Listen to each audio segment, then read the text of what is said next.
चन्द्रकोमलाङ्गम् सीता समारोह पितुवामभागम् बाणो महासाचारुचापम्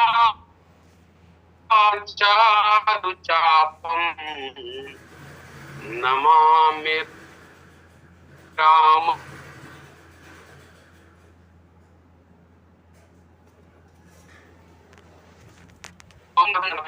धीरम राजीवनेत्रं रघुवंशनाथं कारुण्यरूपं साकरन्तं श्रीरामचन्द्रं शरणं प्रपद्ये। प्रेम से बोलिए लखन सिया रामचंद्र की जय। बहुत ही मंगलमय दिवस है कि दो महान प्रवक्ताओं के द्वारा उनके मुखारबिंद से निकलने वाली प्रभु की पावन कथा का रसपान करने का सौभाग्य मिला है और पुनः मुझे मेरी भी भाग्य उदय हुआ है। आइए मैं कथा में प्रवेश करने के पहले 2 लाइन एक गीत रखता हूं, उसके बाद मैं कथा में प्रवेश करूंगा। हरिहर एक है दोनों, न एकम है न ओकम है। हरिहर एक है दोनों, न एकम है न ओकम है। ये रहते हैं हिमालय में, रहते क्षीर सागर में। ससुर घर दोनों रहते हैं, न एकम है न ओकम है। हरिहर एक है दोनों, न एकम है न ओकम है। ये पीते भांग का प्याला, वो पीते प्रेम रस प्याला। नशे में दोनों रहते हैं, न एकम है न ओकम है। हरिहर एक है दोनों, न एकम है न ओकम है।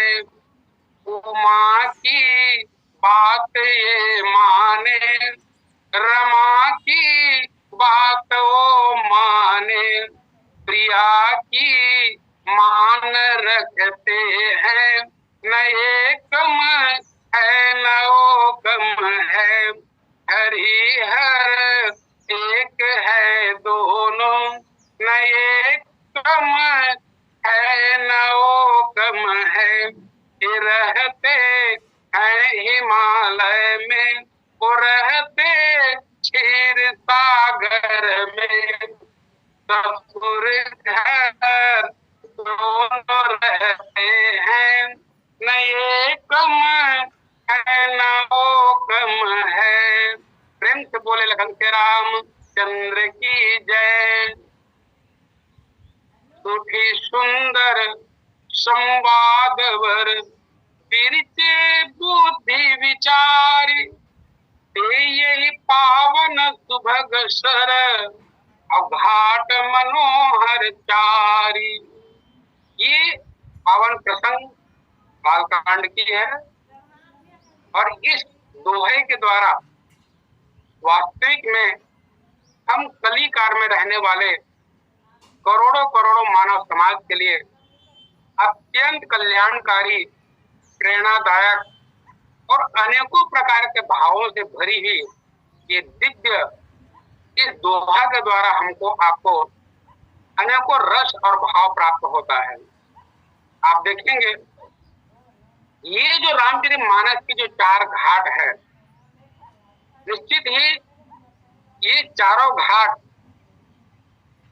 ये भगवान राम की सुंदर यश, कीर्ति, गुण, ज्ञान और चरित्र और अनेकों भावों को लिए हुए ये पावन जल इस घाट, इस सरोवर में विद्यमान है।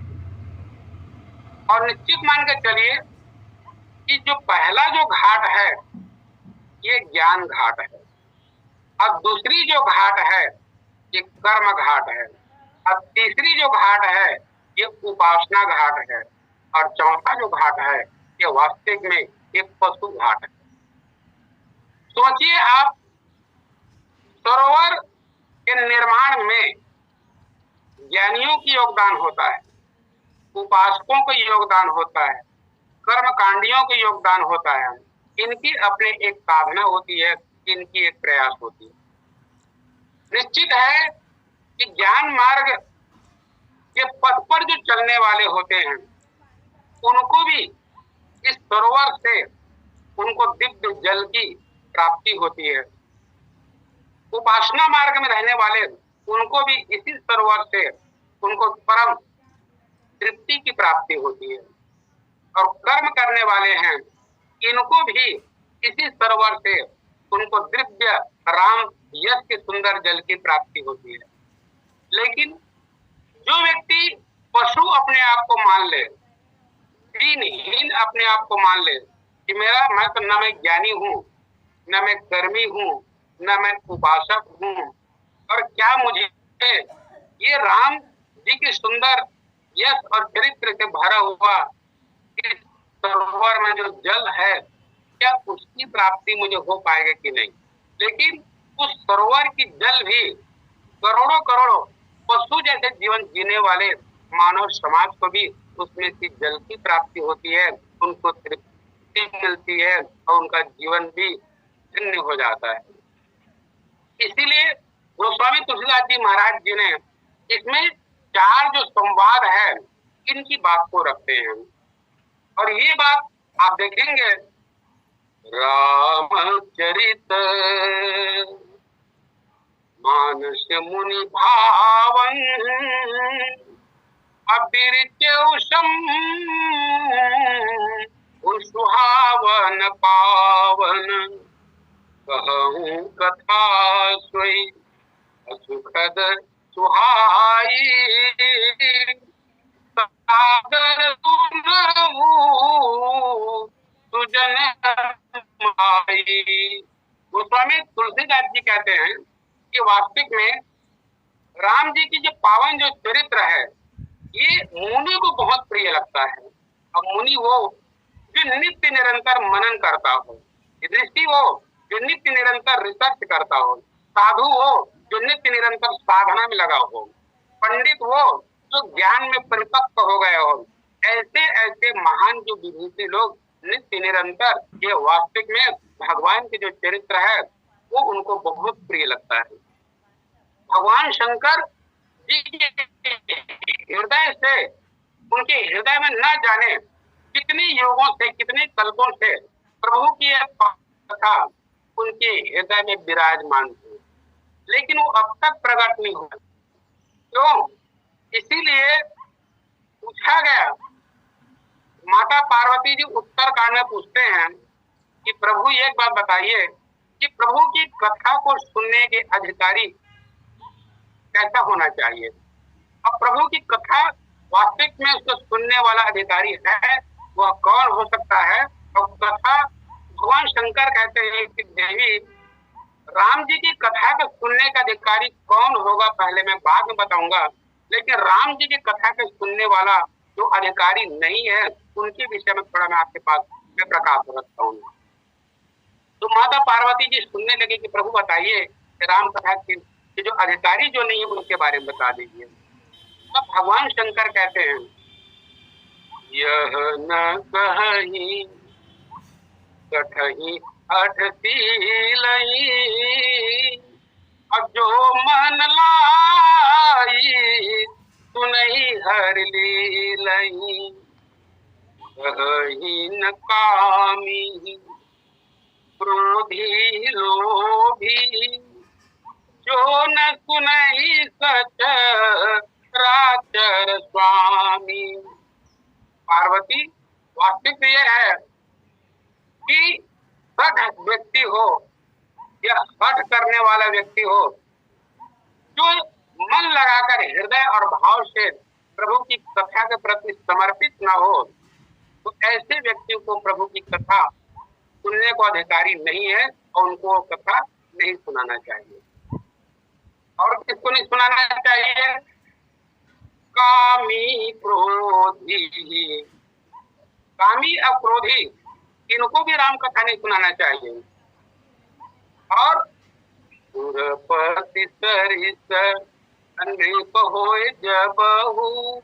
यदि वह व्यक्ति छत्तीसगढ़ का मुख्यमंत्री छोड़ दीजिए आप, या भारत के प्रधानमंत्री छोड़ दीजिए, यदि स्वर्ग लोक के पद में आसीन, यदि इंद्र जैसे समस्त देवों का नेतृत्व करने वाले उनके कमांडर जैसा व्यक्ति क्यों न हो, यदि उनके भी मन में भी यदि राम कथा के प्रति रुचि नहीं है, कामी है, क्रोधी है, लोभी है, वह भी राम कथा के अधिकारी नहीं है। तो बोलने लगे कि प्रभु एक बताइए कि इतने वीआईपी लोग जो प्रभु की कथा के सुनने के अधिकारी नहीं हैं, तो मैं एक चीज पूछना चाहती हूँ कि आपके दृष्टिकोण से प्रभु की कथा सुनने का अधिकारी कौन है? भगवान शंकर कहते हैं, राम कथा के ही अधिकारी, जिनका सत्संगत अति प्यारी। देवी जी, प्रभु की कथा के सुनने के अधिकारी कोई कैटेगरी नहीं है, तो उसमें ब्राह्मण होना चाहिए या क्षत्रिय होना चाहिए या वैश्य होना चाहिए या शूद्र होना चाहिए या ब्रह्मचारी होना चाहिए या गृहस्थी होना चाहिए या वानप्रस्थी होना चाहिए या सन्यासी होना चाहिए। नहीं, कोई भी हो, जिनको संत और प्रभु की कथा और सत्संग ये प्यारी लग रहा हो, वह व्यक्ति इस धरती का कोई भी हो, चाहे वो मानव हो चाहे पशु हो, जो भी हो, वो प्रभु की कथा को सुनने के अधिकारी है। ये बात उन्होंने माता पार्वती जी को बताया। अब गोस्वामी तुलसीदास जी को पूछने लगे, महाराज भगवान शंकर के इतने नियम, इतने बंदिशें, इतने रूल उन्होंने स्थापित कर दिए और हम निरीक्षण करते हैं अपने आप को, तो पूरी जिंदगी बीत जाएगी, हम तो राम कथा का अधिकारी है ही नहीं, हमको मिलेगा नहीं। तो गोस्वामी तुलसीदास जी कहते ये भगवान शंकर की सिद्धांत है। और जहां तक मेरी जो सिद्धांत है, तो कामी, क्रोधी, लोभी, सट, मूर्ख, पाखंडी, ये नाना प्रकार के कलयुग के जो पाप पयोनिधि जन मन मीना ऐसे विचारों से भरा हुआ है, वह व्यक्ति भी प्रभु की कथा के सुनने का अधिकारी है। बोले क्यों? क्योंकि जब तक ये प्रभु की कथा नहीं सुनेंगे, ये सुधरेंगे कब? इसलिए गोस्वामी तुलसीदास जी ने आपको हमको राष्ट्रीय राजमार्ग स्थापित कर दिया कि आप जो भी हो, जिस प्रकार से सरोवर के पास दो चीजें होती है, मंदिर और सरोवर होती है। तो मंदिर जो कहता है भैया आप जब तक पवित्र नहीं होंगे, पावन नहीं होंगे, निर्मल नहीं होंगे, तब तक मंदिर में प्रवेश वर्जित है। लेकिन सरोवर कहती है तुम जैसे भी हो मेरे पास आ जाओ, निर्मल करना मेरा काम है। ठीक इसी प्रकार भगवान की जो कथा है ये वास्तविक में भक्ति है। अब भक्ति रूपी सरोवर में चाहे आप जो भी हो, एक बार आकर आप डुबकी लगाइए, उससे आप निर्मल हो जाएंगे। और निर्मल होने के पश्चात भगवान वह जो भक्ति देवी है अपने पुत्र को अर्पित कर देती कि प्रभु अब इसमें कोई दोष नहीं रहा, इसे आप स्वीकार कर लीजिए। इसीलिए विचार करके देखेंगे भगवान की जो कथा है, रामचरितमानस है, यह वास्तविक माँ के समान है। और रामायण जो है यह वास्तविक में पिता के समान है। रामायण और रामचरितमानस में यही अंतर है, एक पिता की भूमिका रखता है, एक माँ की भूमिका रखती है। इसीलिए आप देखेंगे याज्ञवल्क्य जी भरद्वाज जी को कथा सुनाते हैं, भगवान शंकर जी हैं तो माता पार्वती जी को कथा सुनाते हैं, सागर जी हैं तो गरुड़ जी को सुनाते हैं। तो वास्तविक में तो श्रोता कैसा है? तो भरद्वाज जी मुनि हैं। अब मुनि को चाहिए कि जो व्यक्ति मनन करे, चिंतन करे, वही व्यक्ति ही कर्म कांड, कर्म घाट की जो रहस्य को, कथा को वह श्रवण कर सकता है।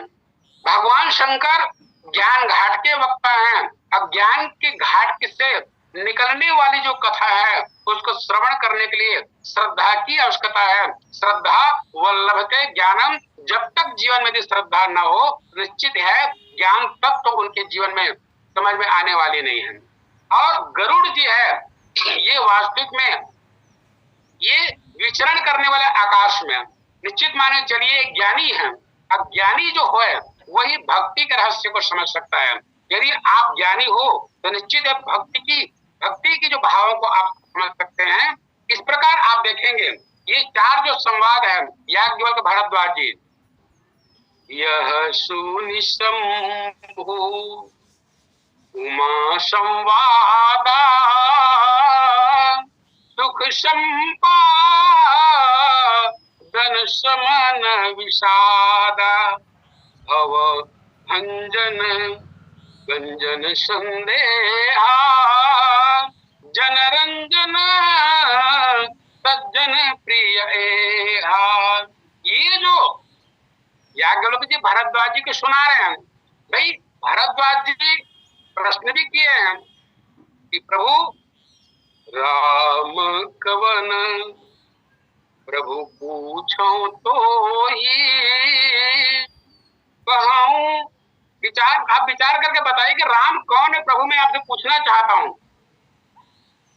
तो भारद्वाज जी पहले जानते हैं उनके विषय में, तो उसने बड़ा सुंदर बात कही, नहीं चाहूं रघुपति गुण गूढ़ा किन्ने प्रश्न मनऊ अति मूढ़ा।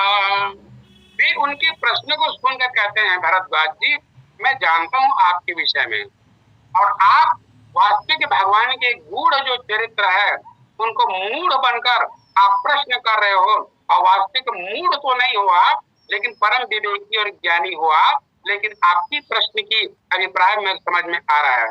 और एक बात ये देखना चाहिए, कभी कभी वक्ता भी श्रोता की परीक्षा लेते हैं, ये जानना चाहते हैं राम के विषय में। अब एक कथा सुना रहे हैं, शिव चरित्र सुना रहे हैं, तो महाराज जो प्रश्न रखा गया भारद्वाज जी महाराज जी की उसकी उत्तर तो दीजिए। अब जो आप प्रश्न ये अलग रख रहे हैं, आप उत्तर कुछ और दे रहे हैं, शिव चरित्र आप सुना रहे हैं, इसका अभिप्राय क्या है? तो भारद्वाज अंत में याज्ञवल्क्य जी ने भारद्वाज जी को जवाब दिया, प्रथम कही मैं शिव चरित बूझा मरम तुम्हार तुझ सेवक रघुनाथ के रहित समस्त विकार। मैंने पहले आपसे शिव चरित्र सुनाया, अब शिव चरित्र सुनाकर मैंने एक प्रकार के भारद्वाज जी आपका परीक्षा लिया है। यदि सचमुच में शिव जी के चरित्र यदि आप नहीं श्रवण करते तो रामचरित्र मानस व राम कथा के सुनने का आप अधिकारी नहीं होते। क्यों? क्योंकि जब तक जीवन में श्रद्धा के रहस्य को आप जानिए तो श्रद्धा है क्या चीज, विश्वास किसको कहते हैं, विवेक किसको कहते हैं।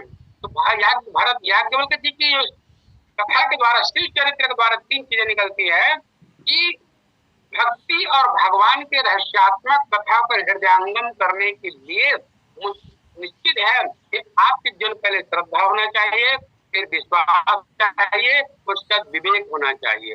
अब मैं यूं कहना चाहूंगा कि रामचरित मानस पर हम भक्ति माने तो भक्ति की जो माँ है, माता है, ये श्रद्धा है। भक्ति की जो पिता है वो विश्वास है, और भक्ति का भाई है वो विवेक है। और जब तक जीवन में श्रद्धा, विश्वास और विवेक न हो, अब विवेक होती कहाँ है? तीनों सत्संग विवेक न होई राम कृपा तीनों सुलभ न सोई। वास्तविक में जब तक आप और हम सत्संग नहीं करेंगे हमको विवेक उत्पन्न नहीं होगी। अब विवेक जब होता है तो विवेक वास्तविक में श्रद्धा और विश्वास के द्वारा जो विवेक होगा वह विवेक अत्यंत निर्मल होगा। अब भगवान का कथन भी है, निर्मल मन जन सो मोहि पावा, मोहि कपट छल छिद्र न भावा। ये वास्तविक भगवान को भी निर्मल पसंद है, और जब तक आप निर्मल नहीं होंगे तो निर्मल बनाएगा कौन? जब तक आप भगवान शंकर के घाट में नहीं आएंगे, माता पार्वती जी की कृपा नहीं होगी, तो आप निर्मल नहीं होंगे, और निर्मल नहीं होंगे तो रामचरित मानस के दिव्यतम पवित्र कथा की जो रसपान आप नहीं कर पाओगे। इसीलिए आप देखें, आप भरद्वाज जी कहते हैं कि भाई अब मैं भगवान की पावन कथा को सुनकर मैं धन्य हो गया हूँ। इसी प्रकार पार्वती जी भगवान शंकर जी को बताते हैं। पहले जब माता पार्वती जी के प्रश्न को सुनकर भगवान शंकर प्रसन्न हो जाते हैं। कभी कभी यदि श्रोता जिज्ञासु, उनका प्रश्न यदि जानदार शानदार हो, विश्व मंगल विश्व कल्याणकारी हो, तो ऐसे प्रश्नों को सुनकर वक्ता भी प्रसन्न हो जाता है और श्रोता की बहुत प्रशंसा और बड़ाई करते हैं। तो पार्वती जी ने प्रश्न भी बहुत अच्छी रखी। सकल महाराज, मैं तो ये पूछना चाहती हूँ कि मैं आप वही कथा सुनाइए मुझे कि जो पूरे विश्व की मंगल में करने वाले हो, कल्याण करने वाले हो। सकल सकल लोगों को पावन करने वाली आप मुझे कथा सुनाइए। तो पार्वती जी को प्रश्न को जब सुने, भगवान शंकर कहते हैं कि पार्वती, धन्य धन्य गिरिराज कुमारी, तुम समान नहीं को उपकारी, तू रघुपति कथा प्रसंगा, सकल लोक जग पावनी गंगा। हे पार्वती, धन्य आपकी प्रश्न, धन्य आपकी जिज्ञासा कि आपने व्यक्ति मूलक प्रश्न आपने नहीं किया है। आपकी प्रश्न है सारे विश्व की मंगल होने वाली, सारे विश्व की कल्याण होने वाली है, तो आप प्रभु की पावन कथा आपने सुना है। और कथा सुनने के बाद अंत में माता पार्वती जी धन्यवाद ज्ञापित करते भगवान शंकर जी को। मैं कृतकृत भयऊ अब तव प्रसाद विश्वेश, उपजी राम भगति दृढ़ अतीत सकल कलेश। अर्थात सती के रूप में वो अनेक प्रकार की संशय उनके जीवन में विद्यमान रहा, न तो संत के द्वारा दूर हो पाई, न महादेव के द्वारा दूर हो पाए, न भगवान की जो लीला देखने के बावजूद दूर नहीं हो पाए। क्योंकि अनेक प्रकार के द्वंद्व से भरी हुई माता सती के जो जीवन है, वह पार्वती बनने के पश्चात उनके जीवन में इतनी पावनता, इतनी दिव्यता आ गई कि भगवान की पावन कथा आज और आप और हमको हिंदुस्तान सहित विश्व के करोड़ों करोड़ों मानव जाति को रामचरितमानस की दिव्यतम अमृत रूपी कथा श्रवण करने का सौभाग्य प्राप्त हो रहा है। इसमें सबसे बड़े यदि उपकार करने वाली यदि कोई आपके हमारे जीवन में है, वह माता पार्वती है। यदि माता पार्वती के जीवन में यदि ऐसी जिज्ञासा नहीं होता, ऐसा प्रश्न नहीं होता, तो भगवान की जो दिव्य जो कथा है, जो भगवान शंकर के हृदय ही में विद्यमान रहते, और ये आपके हमारे जीवन में सुलभ नहीं हो पाती है। इसलिए माता पार्वती जी की इस प्रकार के माँ अपने बच्चों के लिए इतनी कृपा करती है। इसीलिए आप देखें, राघव बिन सच्चे जीवन का आभास नहीं हो सकता है, बिन राम नाम उच्चारण के कुछ खास नहीं हो सकता है। चाहे जितनी हरी भक्ति करो, कर में कंठी माला लेकर, जो नहीं समर्पित हनुमत सा हरिदास नहीं हो सकता है। यदि जब तक कोई साधक समर्पित नहीं होगा, वह और किसी का दास तो हो सकता है, लेकिन वह हरिदास नहीं हो सकता है। इसी प्रकार गरुड़ जी भी अपनी मन की भावों को काग जी के पास रखते हैं। पासु चरण श्री नाई करी प्रेम सहित मति धीर, गयो गरुड़ बैकुंठ तब हृदय राखी रघुवीर। आए थे तो ज्ञानी बनकर आए थे। गरुड़ महाज्ञानी गुण राशि, और ये बैकुंठ लोक के रहने वाले श्रीपुर हरि बैकुंठ निवासी, ये बैकुंठपुर के निवासी हैं। लेकिन जब गए तो जिस प्रकार के भक्ति में स्नान करके, भक्ति के सरोवर में स्नान करके धन्य होकर श्री गरुड़ जी महाराज जी बैकुंठ लोक को जाते हैं, इसी प्रकार के तुलसीदास जी भी अपनी बाहों पुष्पांजलि रखते हैं। रघुपति कृपा जथामति गावा, मैं पावन चरित सुहावा। ये भगवान की जो दिव्य कथा है मुझे बहुत ही प्यारा, मुझे बहुत ही दिव्य ही लगा। इस प्रकार वो अपनी बात रखते हैं।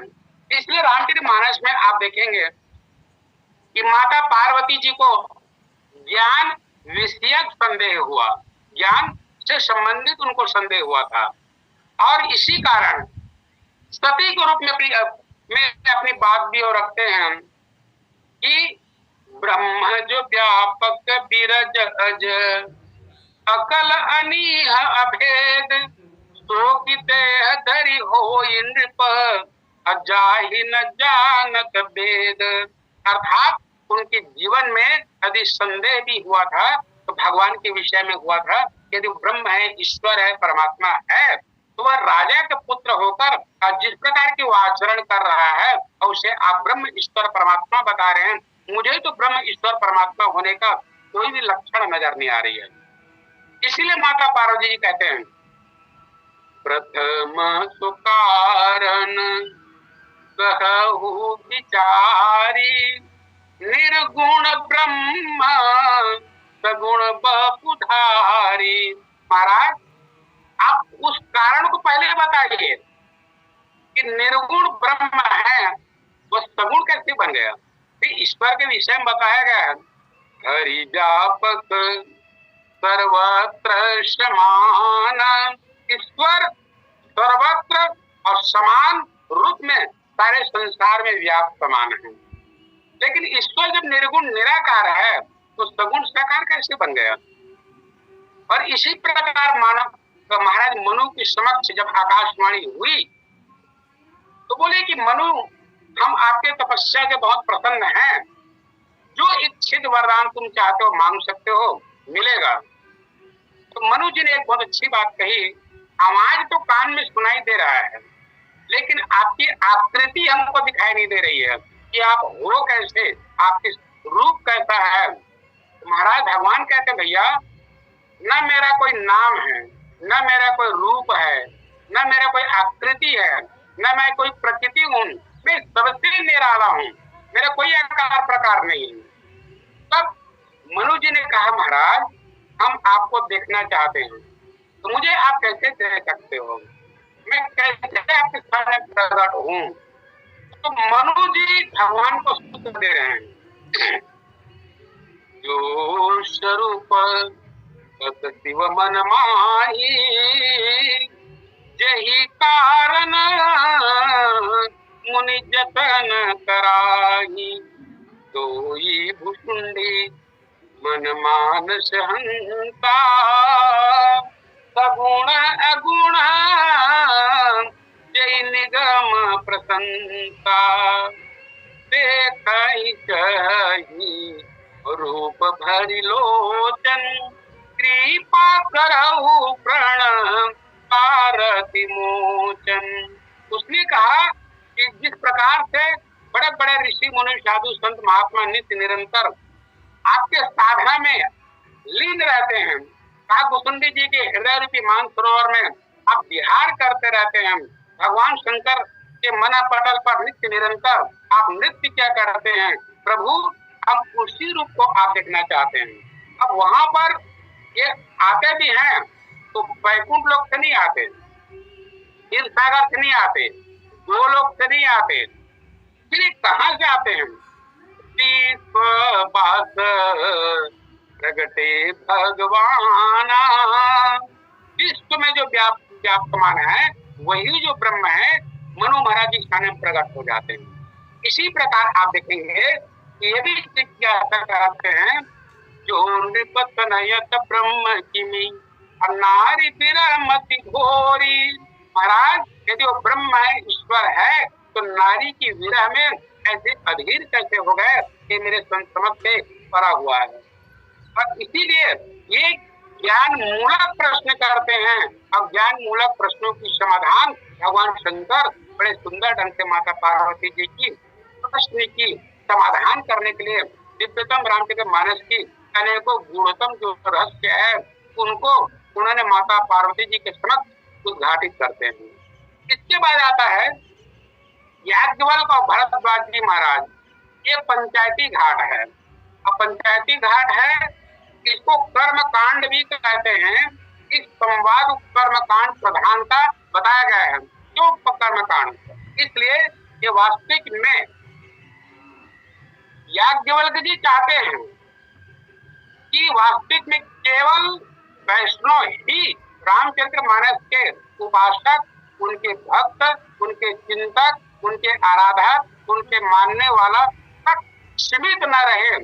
ये शैव संप्रदाय वालों के लिए भी एक वरदान स्थापित करना चाहते हैं।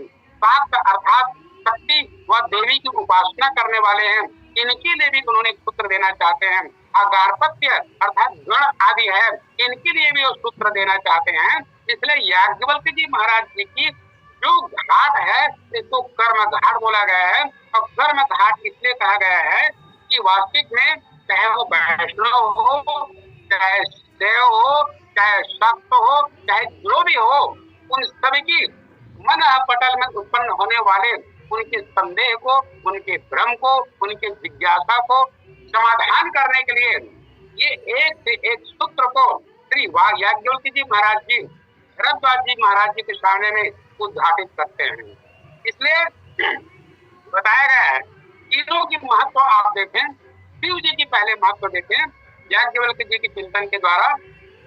शंकर जगत बंद जगदीता मुनि सब नावत सीता, सब शूर विष्णु अतिथि समेता, गए जहाँ शिव कृपा निकेता, पृथक पृथक किन किन प्रसन्नता, भय प्रसन्न चंद्र अवतंता। इस प्रकार की याज्ञवल्क्य जी महाराज जी हैं, भगवान शंकर जी की महत्व को अपने कर्म घाट से उद्घाटित करते हैं। और इसी प्रकार आप देखें माता पार्वती के संदर्भ पर, मैं ना सत्य सुनहु मम बानी, जगदम्बा तव सती भवानी, जा अनादि शक्ति अविनाशिनी, सदा शंभु करधंग निवासिनी, जग संभव पालन लयकारिणी, निज इच्छाली लाभ उधारिणी। इस प्रकार शक्ति की, देवी की जो महिमा को श्री याज्ञवल्क्य जी महाराज जी हैं, भरद्वाज जी महाराज का उद्घाटित करते हैं। और गणेश जी को भी वो याद करते हैं।